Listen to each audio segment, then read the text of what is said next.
Rafael Nadal affrontera Yannick Sinner en huitième de finale de ce Roland Garros 2021, mais est-il invincible? C'est ce qu'on va voir dans mon analyse tactique détaillée. Musetti, le craquito et Swiatek, l'interview vérité. C'est le programme de votre digest de Roland. Installez-vous confortablement, mettez-vous un petit café serré en backup, et puis on attaque tout de suite avec le côté réseau. Et on attaque ce côté réseau avec une petite vidéo sympa de Roger que je voulais vous proposer, une vidéo d'un fan sur le Châtrier lors de son match face à Marin Cilic. On le voit se déplacer, tapoter le sol avec ses pieds et exécuter une volée pour terminer ce point. On voit également à quel point il est fort dans l'équilibre. Regardez, petit tapotement avec la raquette pour repartir de l'avant, exécuter ce revers et ensuite la volée derrière. Donc vraiment Roger, 39 ans, bientôt 40 ans, toujours aussi félin, toujours aussi alerte, mobile. Et je voulais commencer par ça avant d'enchaîner sur Iga Swiatek. Et on enchaîne avec l'interview vérité de Iga Swiatek, un article absolument ravissant à lire. Comme d'habitude avec Laurent Vergne, on est habitué avec cette plume fantastique.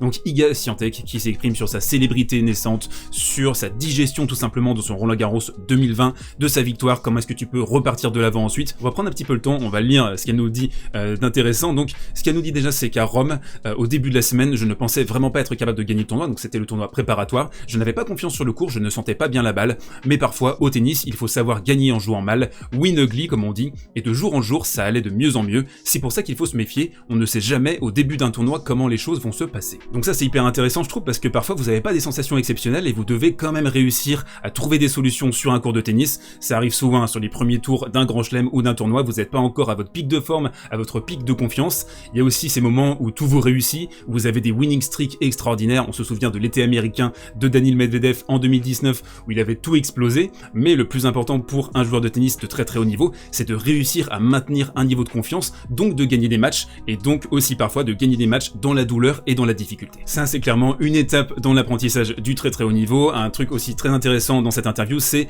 la dimension mentale est la plus importante dans le tennis, nous dit Iga Swiatek. Comme Novak Djokovic l'a dit, nous sommes tous capables d'être forts physiquement si on travaille, on peut tous avoir un bon coup droit et un bon revers, et ainsi de suite, mais ce qui sépare les grands joueurs des bons joueurs, c'est le côté mental. Si Roland Garros s'est si bien passé pour moi l'année dernière, c'est parce que j'ai beaucoup travaillé cet aspect. On ne le dira jamais assez, le conditionnement mental, la persuasion, l'auto-persuasion qu'on est meilleur que le mec ou que la fille en face et qu'on va le ou la défoncer, c'est hyper important en tennis. C'est un sport qui est tellement mental, qui se passe tellement entre les deux oreilles. On l'a vu avec Caro Garcia, côté français, avec un match du deuxième tour où elle a un petit peu paniqué entre la fin du premier set et le début du deuxième. On a parfois comme ça des aléas mentaux au cours d'une rencontre. La clé, c'est de vraiment contrôler ses émotions, réussir à les maîtriser. Alors parfois c'est difficile, parfois vous êtes un volcan, notamment Novak Djokovic qui peut avoir tendance parfois à s'énerver, à dégoupiller, mais ensuite, quelque part paradoxalement, ça le remotive, et c'est très pertinent à ce qu'il dit. La différence entre les grands et les bons, c'est vraiment du côté des deux oreilles. Un autre aspect crucial dans le côté mental, c'est réussir à repartir de l'avant quand vous avez accompli vos objectifs de vie. Donc on a forcément l'exemple de Dominic Thiem qui a remporté un grand chelem l'année dernière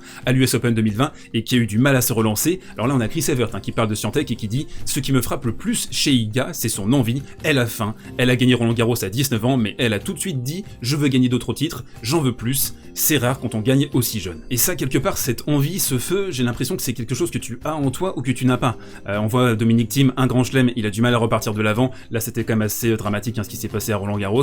Novak Djokovic, il a fallu attendre qu'il fasse le Career Slam en 2016. Alors, il arrive à finir sa saison correctement, mais ensuite, 2017 jusqu'à Wimbledon 2018, c'est très moyen pour Novak. Il a un creux assez énorme, il se cherche, il change de coach avec André Agassi, Roger aussi, Rafa également ont connu des creux dans leur carrière. Donc ça, c'est très intéressant, je le trouve. C'est la dimension mentale, réussir à vraiment à garder la ligne et garder la motivation, se fixer des objectifs pour continuer à grandir et à encaisser des trophées. Ça me passionne vraiment. Je pense qu'il y a la dimension technique, tactique dans le tennis, mais la dimension mentale, c'est fascinant. Et cette interview, je trouve, montre que Iga Swiatek est faite d'un métal assez particulier. Un autre point encore dans cette superbe article, c'est la gestion d'une victoire. En rose, les gens doivent savoir que gérer une grande victoire, c'est aussi difficile que de digérer une défaite. Ce n'est pas simple à comprendre, je pense. Quand vous gagnez un grand chelem, tout le monde vous dit « Tu dois être tellement contente », mais chaque contexte est différent et tout le monde ne réagit pas de la même manière en fonction de son histoire personnelle. Et le piège, très dangereux, très sournois, qui peut arriver vers vous et qui peut vous enfermer comme ça dans une espèce de dépression, de mélancolie ou tout simplement un manque de motivation, c'est que vous avez les médias, de l'attention. C'est ce qui est arrivé aussi forcément à Hugo Gaston, en huitième de finale l'année dernière, qui a eu du mal à vivre cette espèce d'attente qu'il y a eu du grand public.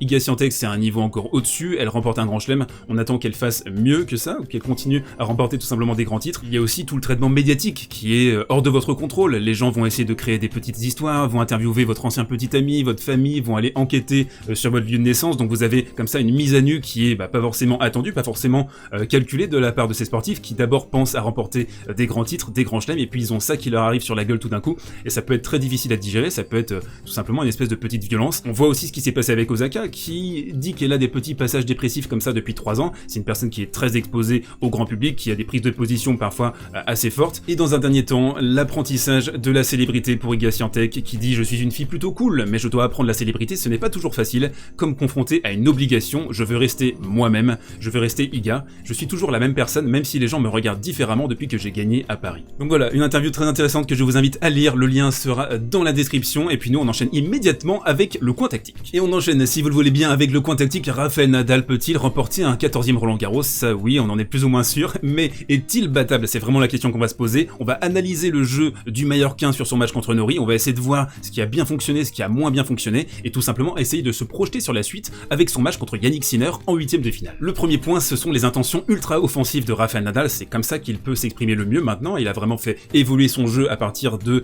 début 2019 avec une tentative de claquer beaucoup plus ses services, de faire des one-two punch à profusion. Ici on le voit donc un service extérieur, Norrie qui se replace au milieu, et là il y a deux options d'exécution, à droite ici ou à gauche là. Donc pour Nadal, quand il est bien ancré au sol, là vous voyez il y a une marmite qui va partir, ça va faire très très mal pour Norrie. Quand il arrive à bien toucher cette position, à bien s'ancrer sur son coup droit et à organiser le jeu comme ça, il est absolument redoutable, il est quasiment invincible en fait je pense. Mais ce que Norrie a fait qui est très intéressant, c'est dans le deuxième set, il a mis davantage de pression, il a essayé de retourner à l'intérieur du court, notamment sur les deuxièmes balles. Donc par exemple ici en deuxième balle, paf, il a envoyé des missiles, il fait 2 fois donc double break en premier au début du deuxième set. On a senti Nadal aussi qui a du mal à maintenir cette intensité constante dans ses rencontres. Alors si vous lisez simplement le score, vous allez voir 6-3, 6-3, 6-3, match tranquille, mais ça n'a pas été exactement ça. C'est un petit peu le même profil qu'on a eu contre Gasquet, c'est-à-dire un petit relâchement à un moment donné, 15-20 minutes, des hauts et des bas, c'est assez sinusoïdal maintenant pour Rafa, maintenir cette intensité, mais tant qu'il arrivera à se mettre majoritairement dans des bonnes positions, comme vous pouvez voir ici à côté de moi, eh bien je pense que ça ira très bien pour lui et pour les Rafans.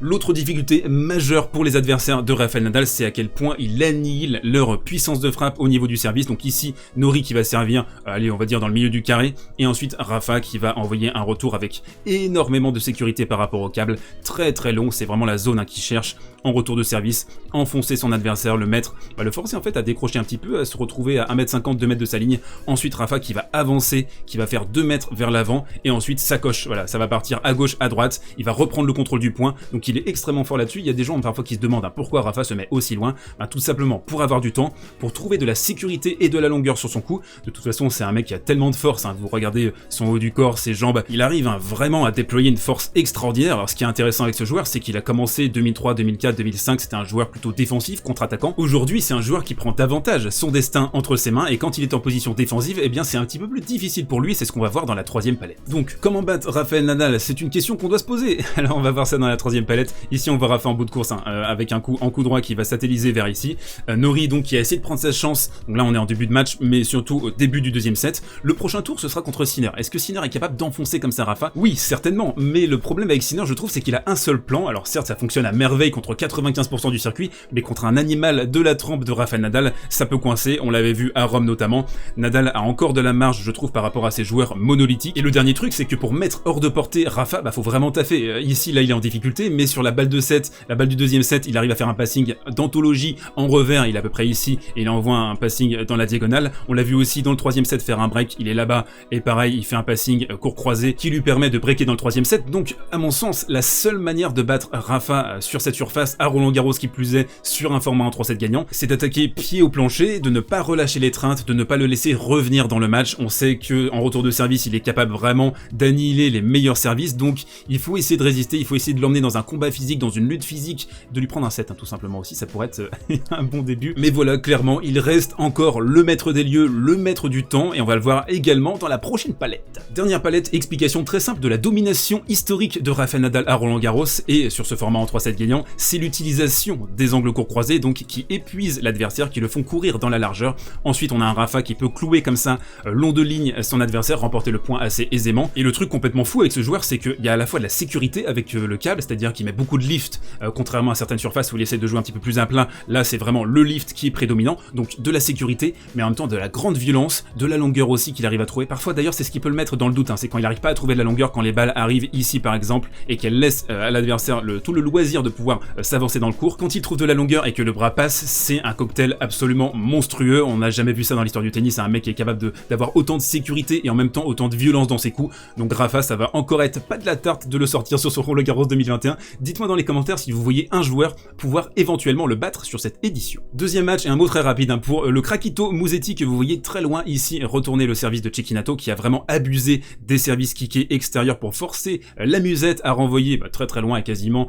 dans les tribunes ses retours de service. Musetti, quel flair, quel talent, quelle défense extraordinaire aussi, c'est vraiment un joueur qui a du cœur, c'est un clébard en fait, c'est un labrador, il court dans tous les sens, il a aussi fait des coups absolument extraordinaires. Lorenzo qui a vraiment été époustouflant et qui affrontera Novak Djokovic en 8e de finale, ça c'est absolument immanquable pour les fans de tennis. Djokovic justement une victoire aisée face à Berankis au 3e tour et qui se qualifie pour les 8e de finale, on le voit ici dans le fond de cette photo, mais l'action du match c'était ce coq, ce poulet sur la tête de ce spectateur avec le masque en plus. Je me suis tapé les meilleures barres, j'en ai recraché mon café carrément, je voulais absolument vous partager cette image avant qu'on passe à la reco du jour. Et on enchaîne avec la reco du jour, le match à ne manquer sous aucun prétexte demain et la tension monte, ça y est, on arrive sur la 2e semaine tout doucement de Roland Garros, on a des matchs évidemment très sympathiques à se mettre sous la quenotte comme ça ce dimanche après-midi, notamment le Stefanos Tsitsipas Karen Busta, on a du Zverev Nishikori aussi en night, ça va être très sympathique à regarder, le Garin Medvedev pour les fans de Daniil. Ce soir, je vous rappelle qu'on se retrouve à 21h pour le Federer Kopfer à débriefer ensemble, on va en parler comme ça dans le chat, on va analyser la rencontre, on va voir un petit peu ce qui se passe pour Papy Rogers qui va remporter ce 3e tour